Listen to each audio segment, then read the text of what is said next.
नमस्कार। वैदिक astro care YouTube channel पर मैं आचार्य हिमांशु आप सभी दर्शकों का हार्दिक अभिनंदन करता हूं। मित्रों, भगवान शिव का परम प्रिय श्रावण मास प्रारंभ हो गया है।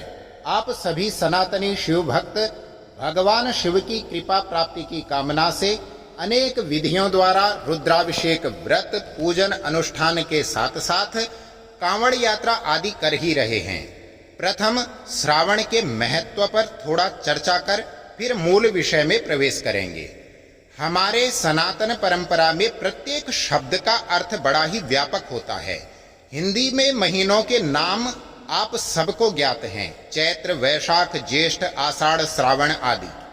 क्या आप जानते हैं कि महीनों के यह नाम नक्षत्रों के आधार पर रखे गए हैं?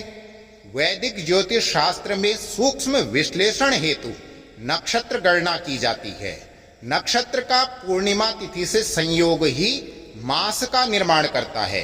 जैसे जिस माह में चित्रा नक्षत्र पूर्णिमा तिथि को पड़ता है वही माह चैत्र कहलाता है।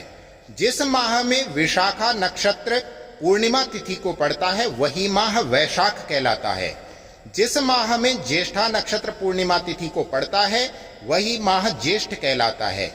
जिस माह में उत्तराषाढ़ा नक्षत्र पूर्णिमा तिथि को पड़ता है वही माह आषाढ़ कहलाता है।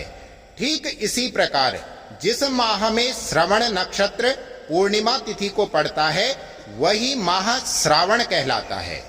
श्रवण नक्षत्र के कारण ही श्रावण है। अच्छा, श्रवण का शाब्दिक अर्थ क्या है? सुनना। तो सर्वप्रथम विचार कीजिए कि सुनने योग्य क्या है। ऐसा तो नहीं है कि कोई भी आए मुंह उठा के और कुछ भी सुना के चला जाए। जिसको सुनकर आपको ब्रह्मानंद की प्राप्ति हो वही सुनने योग्य है। बाकी तो कोई भी कुछ भी सुनाए, आपको ऐसा इस माह में कुछ भी नहीं सुनना है जिससे दुख, क्रोध, द्वेष, वैमनस्यता आदि की वृद्धि हो। तो फिर सुनने योग्य क्या है? सुनने योग्य है श्रुति। श्रुति अर्थात श्रुति वेदों को कहा जाता है। श्रुति ही श्रवण योग्य है। इसीलिए तो श्रावण मास में श्रुति अर्थात वेद मंत्रों को आचार्य ब्राह्मणों के मुख से सुनते हुए भगवान शिव का अभिषेक किया जाता है। शिव शब्द का अर्थ ही कल्याण है, अतः स्वयं भी कल्याण की कामना से ओम नमः शिवाय आदि शिव नामों का उच्चारण करते हुए भगवान का अभिषेक करते हैं।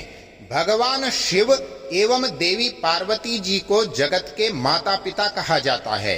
जगतः पितरो वंदे पार्वती परमेश्वरो। हम जन्म लेने के साथ ही पितृ ऋण से बंध जाते हैं और पितृ ऋण से मुक्त होने का यदि कोई सर्वश्रेष्ठ अवसर हमें प्राप्त होता है तो वह है यह श्रावण मास। अच्छा, जब भी मातृ पितृ भक्त की बात आती है तो आपके मन में सर्वप्रथम किसका नाम स्मरण हो आता है? बिल्कुल सही विचार कर रहे हो, श्रवण कुमार। सबसे बड़े मातृ पितृ भक्त हैं श्रवण कुमार जी। अपने अंधे माता पिता को कांवड़ में बिठाकर यात्रा करवाई थी ना उन्होंने। कथा सबको पता है। अपने अंधे माता पिता के लिए ही तो जल लेने गए थे श्रवण कुमार।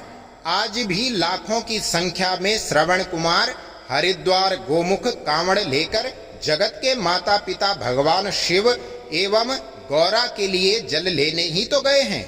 यह कांवड़ यात्रा कर जल को भगवान शिव एवं मां पार्वती को अर्पित करना आज भी पितृ ऋण से मुक्त होने का सर्वश्रेष्ठ साधन है।